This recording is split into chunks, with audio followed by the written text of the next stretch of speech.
Sur demande du président de la République, Félix Antoine Tshisekedi Tshilombo, qui est préoccupé par la situation qui prévaut dans la partie est du pays, marquée par l'agression rwandaise sous couvert de ses supplétifs du M23 AFC, le président du Sénat, Jean-Michel Samalou Kondé, a ouvert ce mardi 4 février les travaux de la session extraordinaire du Sénat.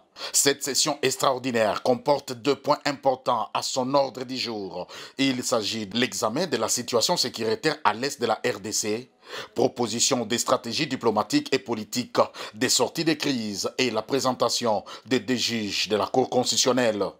Dans son mot d'entame de cette session extraordinaire, Jean-Michel Samalou Kondé a souligné que la situation qui prévaut à l'est de la RDC, caractérisée par l'occupation d'une partie de son territoire par les Rwandais, commande à ce que le Parlement joue pleinement son rôle pour des solutions idoines.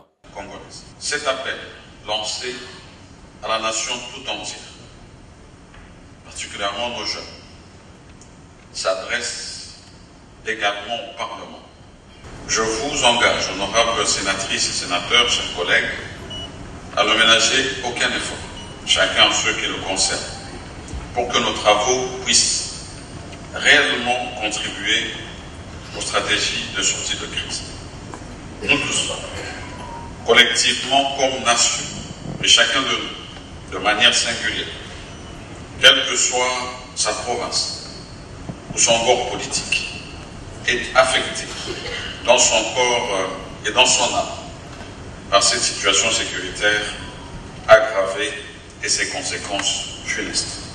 Jean-Michel Samalou Kondé a salué par ailleurs la mémoire de toutes les victimes tombées sous la barbarie du Rwanda et ses supplétifs dans la ville de Goma, tout en condamnant ce qu'il qualifie des actes ignobles, violant la souveraineté de la République démocratique du Congo et la passivité de la communauté internationale. Depuis son accession à l'indépendance, notre pays est la cible d'un complot international insidieux, nourri par la convoitise des richesses inestimables que regorge notre sol et sous-sol. Malheureusement, cette bénédiction naturelle a engendré une spirale de conflits et d'insécurité qui ressurgit à chaque étape cruciale de notre évolution politique. Il note que depuis l'aggravation de la situation, le Sénat a entrepris un certain nombre d'actions allant dans le sens de réfléchir sur les voies et moyens pouvant permettre de juguler cette crise. S'étant approprié à l'appel à la mobilisation générale lancé par le chef de l'État lors de son adresse à la nation le 29 janvier 2025, Jean-Michel Samalou Kondé engage les sénateurs à ne ménager aucun effort pour que les travaux de cette session puissent réellement contribuer aux stratégies de sortie de crise. À ce sujet, Samalou Kondé a annoncé la mise sur pied d'une commission mixte Assemblée nationale-Sénat pour réfléchir sur les stratégies diplomatiques et politiques de sortie de crise. Du côté du Sénat, cette commission comprend des membres des commissions défense et sécurité, relations extérieures et socioculturelles, ainsi que genre et famille. Le président du Sénat a invité tous sénateurs qui le désirent à prendre part aux travaux de cette commission.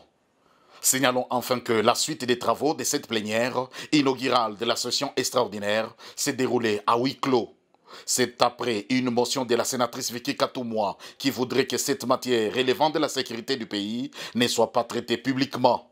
À l'unanimité, les sénateurs ont voté pour qu'un huis clos soit décrété.